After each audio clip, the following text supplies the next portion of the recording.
Patriots get blown out 24-3, but Drake Maye makes his debut. We'll tell you what it means here on PatsCast. Huddle on the field, coach giving a nod. Kid steps in, trash time feels kinda odd. Fingers crossed real tight, Willie do us proud. Welcome to PatsCast. I'm Brad Whitaker. Visit expressvpn.com/PatsCast to get 3 months off of a 12-month plan. Again, that is expressvpn.com/PatsCast. And I'm just glad I have something to talk about here because this was a brutal game to watch the Patriots play. Horrible offensively, perhaps even worse defensively. I guess special teams was okay, but 24-3 loss. Really just nothing was working for the Pats on Thursday night off of short rest, coming off of a tough overtime loss against the Seattle Seahawks. But at least there's some optimism now because we did get to see Drake Maye make his debut. Now, let me just start off by saying I completely disagree with putting Drake Maye out there in this situation. The whole idea is we want to protect the guy. We want him to learn. We don't want to put him in harm's way. We need this offensive line to figure it out, and hopefully by middle of the season, at least he has some protection to work with when he finally makes his NFL debut. No, that's not what happened. They just put him in with 4 minutes and 24 seconds left behind an offensive line that was just getting beaten the entire game. Everyone on the O-line was struggling. Confidence couldn't have been any lower. The only argument I would make is at least they were rested because I don't have the numbers in front of me right now, but I think in terms of time of possession, the Jets had the ball like 3/4 of the game. Like it was very frustrating just to see them move the ball at will, whether it's on the ground or in the air.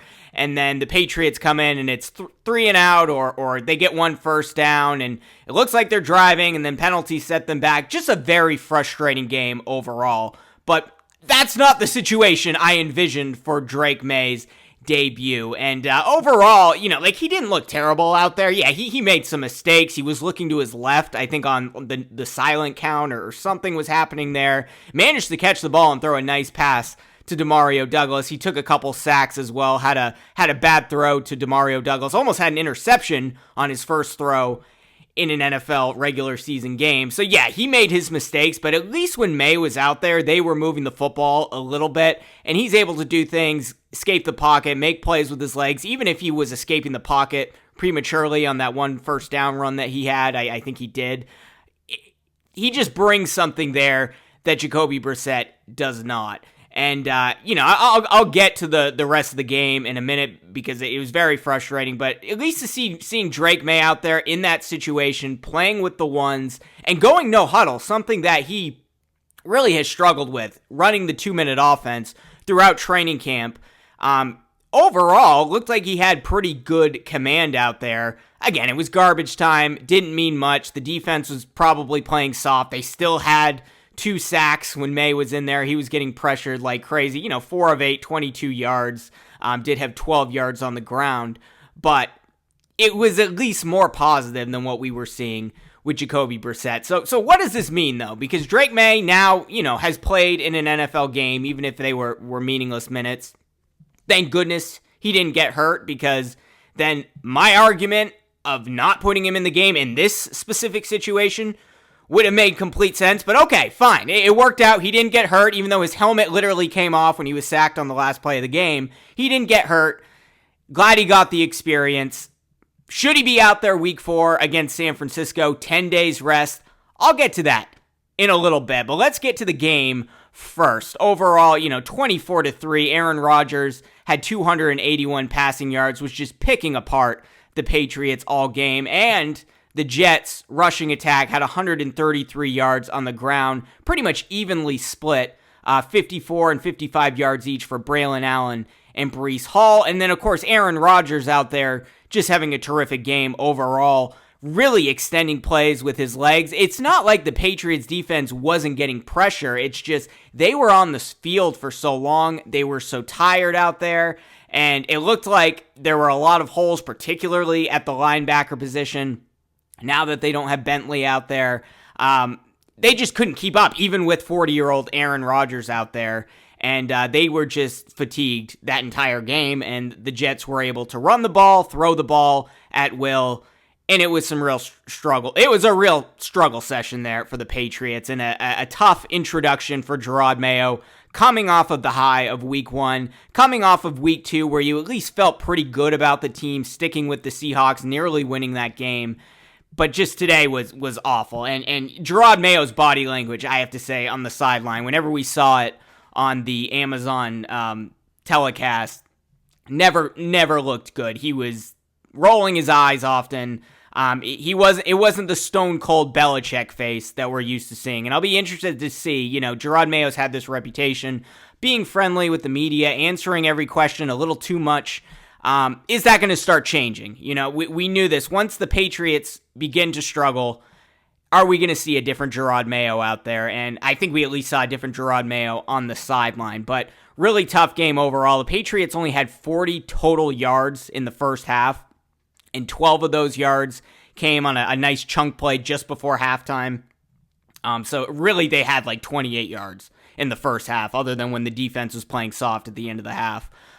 So that is terrible. 40 yards is the Patriots' fewest in 14 years in a single half.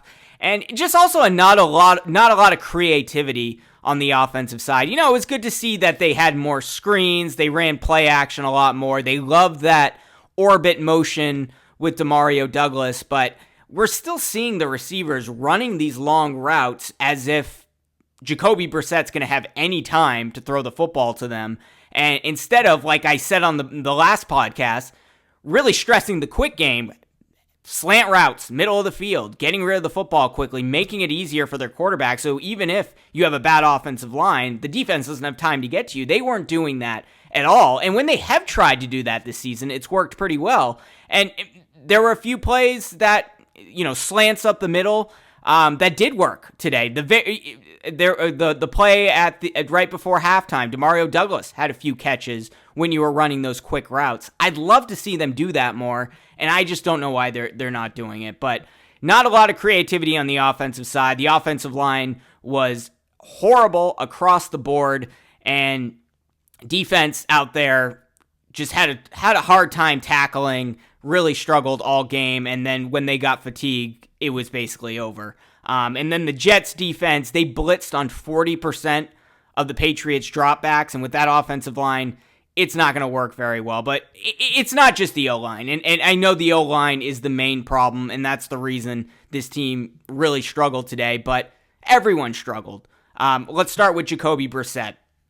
Again, not a lot of opportunities to throw the football, but even when he did have opportunities or he had to get rid of the football quickly, his processing time is just not very quick. Early in the game, I think it was their first drive, they had a 3rd and 9, and Jacoby was facing pressure, ran to his right, and just threw the ball out of bounds. He had an easy check down to Ramondre Stevenson that he could have hit there with the open field in front of him. It would have at the very least been a first down. Missed that. He missed Hunter Henry wide open at one point in the second quarter. By the way, I'm not breaking down film. This is just a few things that I saw watching it on TV. Missed Hunter Henry, who was wide open at one point in the second quarter. Then there was a point they ran a great play action with Austin Hooper about 20 yards down the field. He was wide open. Jacoby Brissett just flat out missed him on that throw. And there was another one where, it would have been a very difficult check down. I think it was to Hunter Henry. Jacoby Brissett ultimately took the sack, but a guy like Drake Maye would be able to throw off his back foot and hit that check down right away. And that's my issue with Brissett. Yeah, he doesn't turn the football over. That's great, but he holds on to the football too long. He doesn't process the game very quickly. And as we saw in the film, the first 2 weeks, and as I pointed out with a few plays today, and I'm sure we'll see in the film once it's available for this game, he's just missing open receivers on reads that really an NFL quarterback should be able to process very quickly. And I would think Drake Maye, at least how quickly he was processing plays throughout the preseason, throws that I think he can make and he would make. And that's really the issue with having Jacoby Brissett out there. I know he's cannon fodder until Drake Maye is ready, but clearly he's not that much of cannon fodder if you felt the need to bring Drake Maye in at the end of the fourth quarter to get him some reps. So it'll be interesting to see what they do there. Again, the offensive line really struggled. Caden Wallace actually looked pretty good out there when he wasn't being penalized, but he had 3 penalties today, an illegal formation, and then 2 consecutive holding calls that really stalled a drive where the Patriots really should have gotten into the end zone they were at least in field goal range, and then the last penalty kicked them out of field goal range. There was also another penalty on David Andrews on that drive when he was called for holding. But David Andrews even struggled today, making the wrong blocks, creating gaps right up the middle for the Jets defense to get to Jacoby Brissett. Mike Onwenu continued to struggle for the second game in a row. Michael Jordan went out with an injury, so Zach Thomas came in at left guard, immediately got burned on his first play of the game.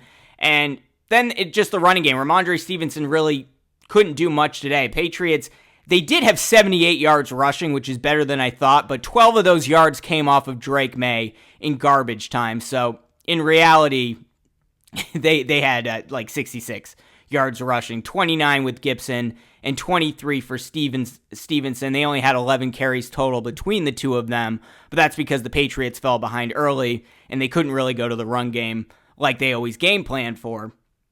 But Ramondre Stevenson fumbled the football for his third consecutive game. This time fell into the defense's hands and allowed them to get a quick score.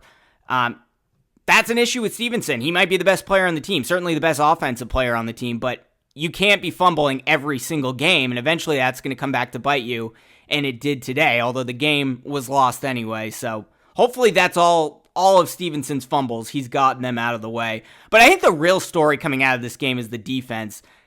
They missed 13 tackles today, and it looked like more than that if you watch. It probably was more than that. That's just the number I got on X after the game.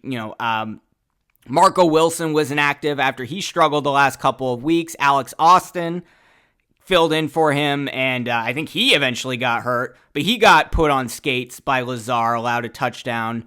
Josh Uche had an easy tackle on Braylon Allen that he missed. Just did not look like the buttoned-up, disciplined team that we saw week one against Cincinnati, and that's because they were on the field the entire game, and they were exhausted. Christian Gonzalez, generally speaking, did a good job on Garrett Wilson. He did give up a touchdown to him, but it was one of those plays where Christian Gonzalez was a half inch away from intercepting that ball. He took the chance at it, and just a really great throw by Aaron Rodgers to get it out of reach to Garrett Wilson for the touchdown. But overall, Christian Gonzalez is really the one bright spot on this defense. But there were some injuries today, and the injury bug continues to affect the defense. They continue to have their best players go down. Thankfully, Christian Gonzalez isn't hurt yet, but all the best players are going down, or Matt Judon traded. Then you have Christian Barmore, probably out the whole season, maybe the rest of his career for blood clots. Juwan Bentley, torn pec, probably out the rest of the season. Then today, you had Jabril Peppers go down with an ankle injury. He returned and then went back to the locker room early before halftime. It looks like he was still in the second half, but that's an injury concern. And then Keon White also looked to hurt his right ankle. So there's your best defensive player out there besides Christian Gonzalez. He did walk off on his own, but that's another concern. Hopefully the 10 days rest will help. But I think a lot of the blame, sadly, has to fall on Kyle Duggar. And the reason is, now that you don't have Juwan Bentley out there, Kyle Duggar's the one with the green dot on his helmet. He's the one with the radio into his helmet. He's the one that's really commanding that defense, and they struggled today. And they didn't give up any, blown coverages or have any major miscommunications like they did with DK Metcalf last week, but that may be something we see all season. This defense continues to struggle because Duggar just isn't ready to be in that commanding role, even if he's being paid like he should be. And he struggled today, missed some tackles, got beat on a pass to Rucker that should have been an easy defensive play on his part. Just kind of checked out of the play. Not very happy with Kyle Duggar so far this season, especially after being paid. He was the one guy that I thought you let walk because you have so much depth at those positions, and maybe I was right, but at the same time, with all the injuries that this defense has, they need everyone, but Kyle Duggar's got to play better out there. Defense has to play better as a whole. Jonathan Jones got burnt a couple of times by Mike Williams.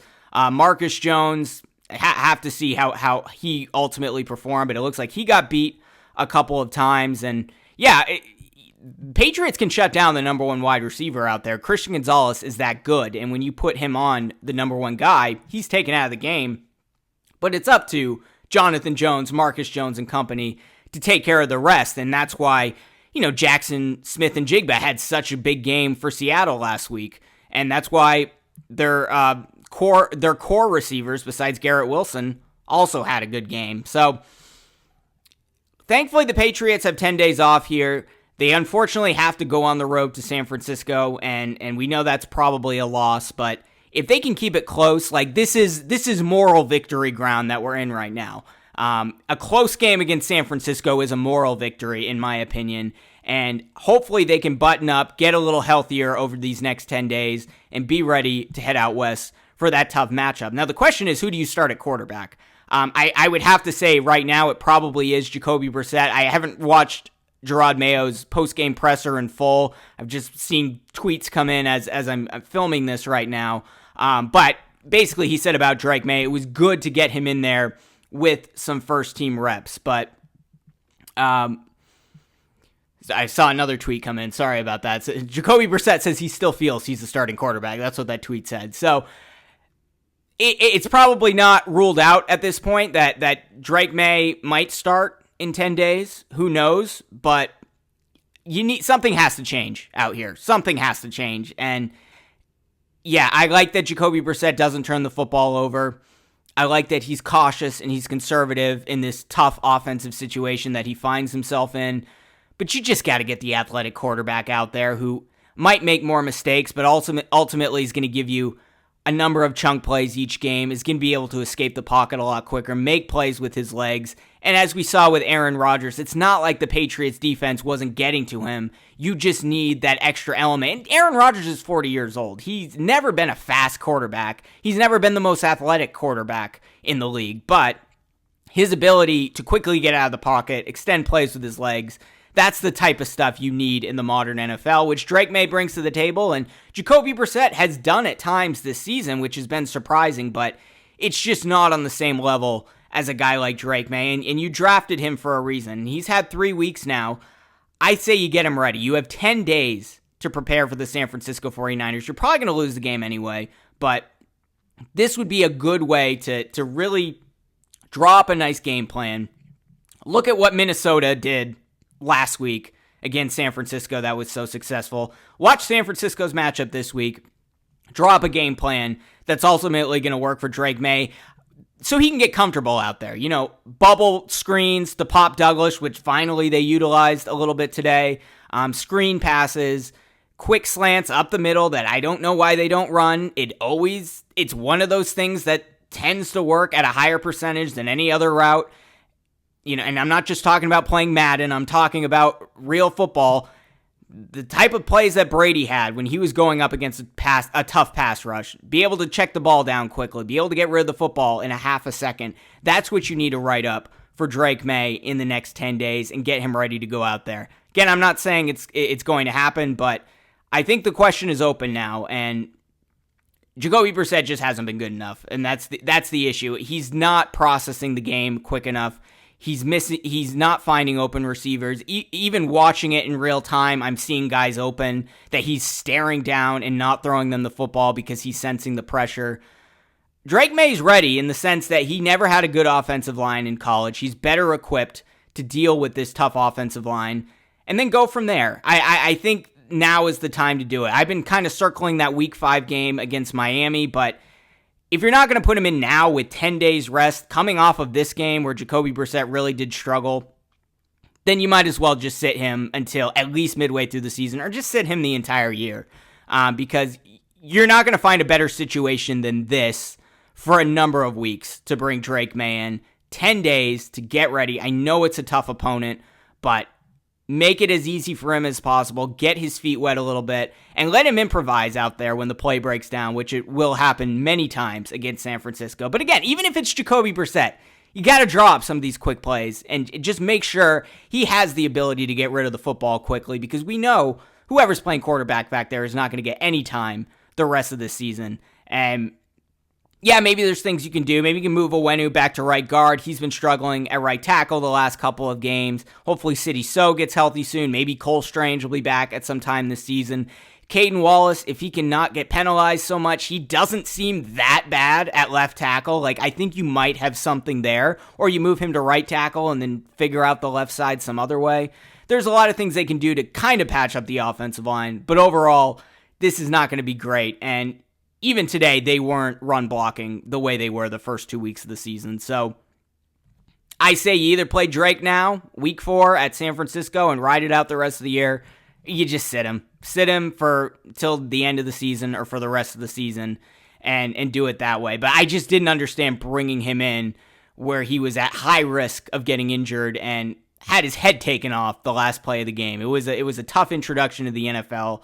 But considering the situation that he was in and comparing it to how Jacoby Brissett played, he didn't look all that bad out there. He's going to make some mistakes, but I don't think we're looking at a playoff team at this point, but maybe you can find some sort of spark by bringing him in there, and this team can be better than we thought. But, week 1 against Cincinnati, they weren't ready. They didn't take the Patriots seriously. They were poorly conditioned. I think the Patriots played reasonably well last week when you compare it to this week.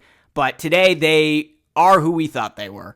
And hopefully that will change. Hopefully the next 10 days, they're able to fix some things. And I'd love to see them put Drake Maye out there. We'll see if it happens. But curious to hear from you. Let me know in the comments below. Do you think Drake Maye should start week 4 at San Francisco? If not, when do you think he should start? Let me know in the comments below. And if you're watching on YouTube, be sure to like this video, subscribe to the channel, hit that notification bell, or subscribe if you're listening on Apple Podcasts or Spotify. And we'll see you very soon. Quarters running down, the clock's burning slow. Jets up by 30, where did the fight go? Rookie on the sidelines, waiting for a shot. PatsCast, keeping hope, don't lose what we got. Huddle on the field, coach giving nod. Kid steps in, trash time feels kinda odd. Fingers crossed real tight, will he do us proud? PatsCast screaming loud, feeling like a crowd. PatsCast wondering, will he find his groove? Rookie throwing passes, got so much to prove. Is it just a glimpse or something more to last? Tune into the PatsCast, see him moving fast. Defense looking tired, Jets feeling cocky. Rookie's eyes fired up, he's feeling lucky. PatsCast rooting hard from every single screen. Will he change the game or just another